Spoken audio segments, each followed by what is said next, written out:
Hello everyone, welcome to our channel. तो आज का हमारा टॉपिक होगा भाषा। भाषा क्या होती है, इसके बारे में हम समझेंगे। भाषा वह साधन है जिसके माध्यम से हम अपने भाव और विचार दूसरों तक पहुंचाते हैं और दूसरों की बात को समझ पाते हैं।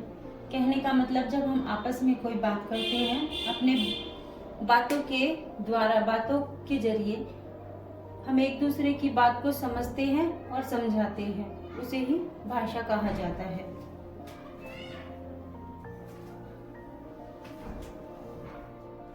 अब बात आती है कि भाषा के कितने रूप हैं। भाषा के दो रूप हैं, एक है मौखिक भाषा, दूसरा है लिखित भाषा।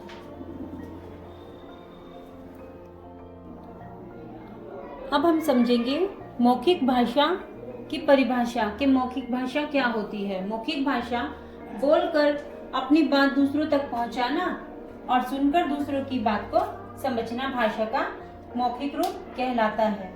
मतलब एक भाषा ये है जिसके द्वारा हम अपनी बात को समझा सकते हैं और दूसरों की बातों को समझ सकते हैं, चाहे वह भाषा कोई सी भी हो, लेकिन वह मुंह के द्वारा बोली जाती है और कानों से सुनी जाती है। इसे हम भाषा का मौखिक रूप कहते हैं। अब हम देखेंगे, समझेंगे लिखित भाषा कि लिखित भाषा क्या होती है। लिखित भाषा वो होती है जो लिख कर अपनी बात को दूसरों तक पहुंचाना और पढ़कर दूसरे की बात को समझना भाषा का लिखित रूप कहलाता है। जैसे कि हम नोटबुक में अपना कोई भी काम करते हैं या किसी भी प्रकार का कोई लिखित जो काम होता है, वह भाषा का लिखित रूप होता है। इट मीन्स, कहने का तात्पर्य ये है कि लिखकर अपनी बात दूसरों तक पहुंचाना और पढ़कर दूसरे की बात को समझना भाषा का लिखित रूप कहलाता है।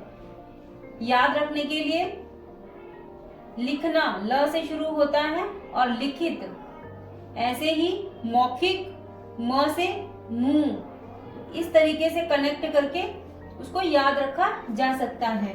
तो भाषा के दो रूप हुए, एक मौखिक जो मुंह के द्वारा बोला जाता है, कानों से सुना जाता है। दूसरा, भाषा का दूसरा रूप लिखित भाषा। इसको हम लिखकर अपनी बात दूसरों तक पहुंचाते हैं और पढ़कर दूसरों की बात को समझते हैं, वो भाषा का लिखित रूप होता है।